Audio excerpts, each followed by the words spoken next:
Yes, amashyi n'impundu rero intsinzi idasanzwe ku ruhare rwa Cyusa ndetse na Iribagiza. Ubu tuvugana musaza wa Iribagiza amaze kugera mu rugo kwa Rugema. Bakimubona bakubiswe n'inkuba, baratungurwa, ubwoba burabica, ubwoba burabataha. Yaba Fabiola yaba Rugema bose ubwoba burabatashye. Ibi rero ukuntu byateguwe, Rugema ndetse na Fabiola bamenye amakuru ko musaza wa Iribagiza ari kuza, ageze mu nzira ari kuza yirukanka. Rugema yahise akubitamo ikote vuba vuba.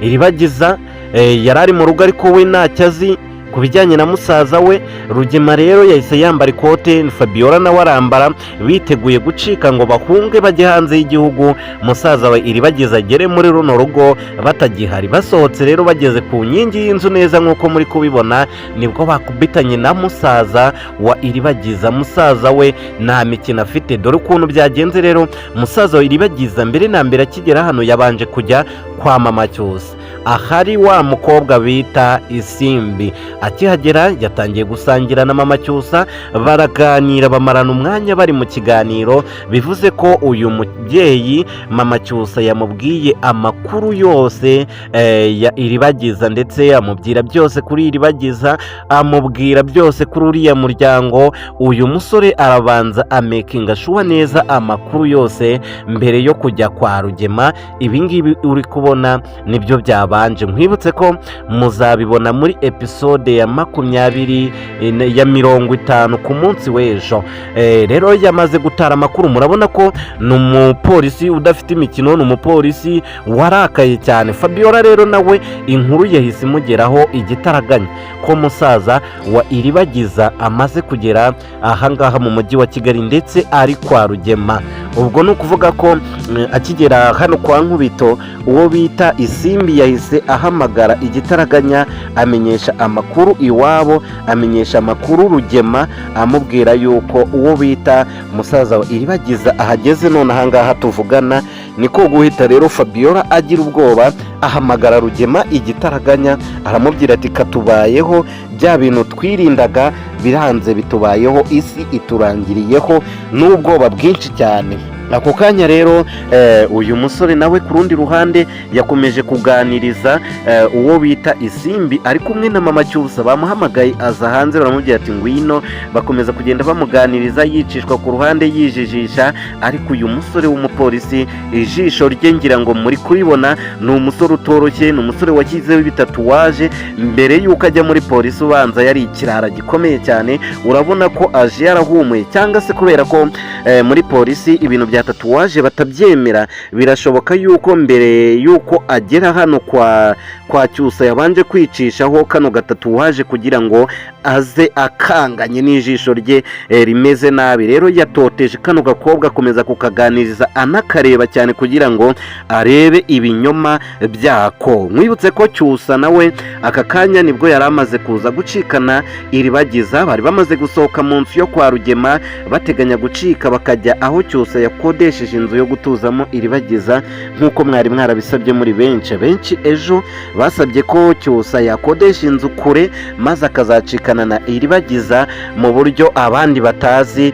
ntibazamenye irengero ryabyo. Ibyo rero Cyusa yabikoze, ndetse aka kanya tuvugana yari amaze kugera mu rugo kwa Rugema, aje gucikisha umukunzi we Iribagiza ngo bigendere. Bivuze ko Iribagiza ibisubizo bye byari bimugereyeho icyarimwe uko ari bibiri. Bivuze ko harabura kimwe mu byo mushaka kugira ngo ibintu bigere ku iherezo. Nimba Cyusa agiye gucikana Iribagiza, musaza we akaba yahageze, harabura wa muti ba kamarade bafite kugira ngo Iribagiza yibuke byose, ariko nabyo biri kugera ku iherezo. Fabiola na Rugema bamaze kugira ubwoba bwinshi cyane bakimeranya ko musaza wa Iribagiza yahageze. Mwibutse bakoreye ibintu bibi byinshi tutarondora Iribagiza, ni ibintu byinshi bamucishijemo, twese twarabibonye. None rero umutabazi arahageze. Ese Fabiola na Rugema tubakorera iki, cyangwa se uyu musaza wa Iribagiza akibafata abakorere iki? Jya muri komenti ubyandikemo weho ukurikije ubugome bakoreye Iribagiza.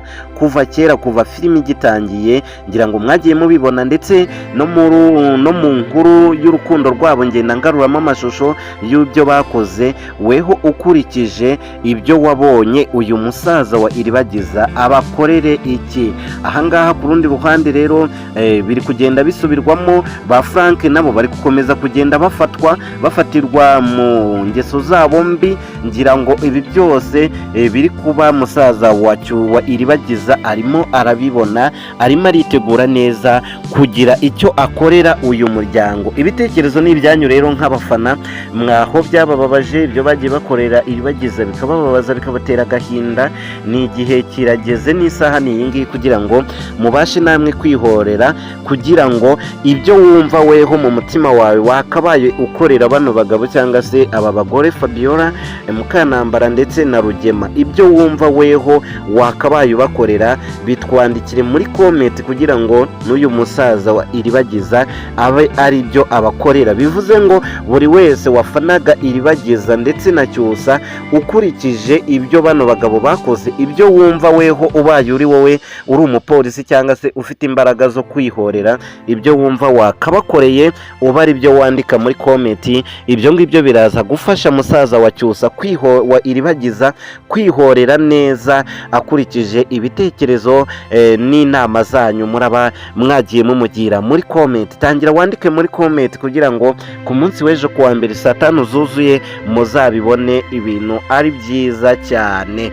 Cyusa rero nawe tumushimire muri comment, mujyemo mumushyiremo dutima, munamushimire kuko yakoze igikorwa cy'ubutwari, kuko kuba yari amaze gucikana Iribagiza nawe murumva ko ni igikorwa kitari cy'uburwari, ni igikorwa cy'ubutwari yari amaze gukora, kuko yaratabaye Iribagiza amukuye mu menyo ya rubamba, mu menyo y'intare niko twabivuga. ni mumushimire rero. Fabiola na Iribagiza nabo ntago bari bwaze gucika, nako Fabiola na Isimbi umupangu wabo nabo ubarangiriyeho. ngira ngo Fabiola niwe wari wihishe inyuma y'umupangu wo kuzana Isimbi mu rugo kwa Cyusa, ariko bihise bimurangiriraho bitamaze n'igihe. kandi icyiza nuko uwo bita Isimbi afatiwe mu rugo kwa Nkubito. Rugema rero araza kubyitwara mate, umwana we biragenda gute? Afatiwe kwa Nkubito ndetse arafatanwa amanyanga menshi, bivuze ko mu gihe cyose uyu mupolisi yafashe Isimbi araza kuvuga akagambane n'ibibi byose iwabo bakoze, kuko byanze bikunze kuba wafashwe n'umupolisi, ibyo uzi byose ugomba kubivuga. Rugema byamutangaje ndetse bimutera ubwoba, yibaza icyo gukora arakibura neza. Isimbi rero yamaze gufatirwa muri uru rugo yari yaraje kwihomaho. buriya baravuga ngo iminsi y'imijura iba myinshi ariko igahimwa n'umwe, iba ari 40 rero Isimbi nawe imwuzuriyeho. ngira ngo mwagiye mubibona mu biganiro byatambutse. reka mbashimire abamaze gutanga ibitekerezo aho kino kiganiro kigeze. hari ibitekerezo ndi kubona benshi bagiye batanga, ndimo ndagenda mbisoma mbinyuzamo amaso. abenshi muri kugenda mukomeza kubyandika, uwumvise ikiganiro nawe agahita yandika. namwe mukomeze kubiduha, mugire icyumweru cyiza.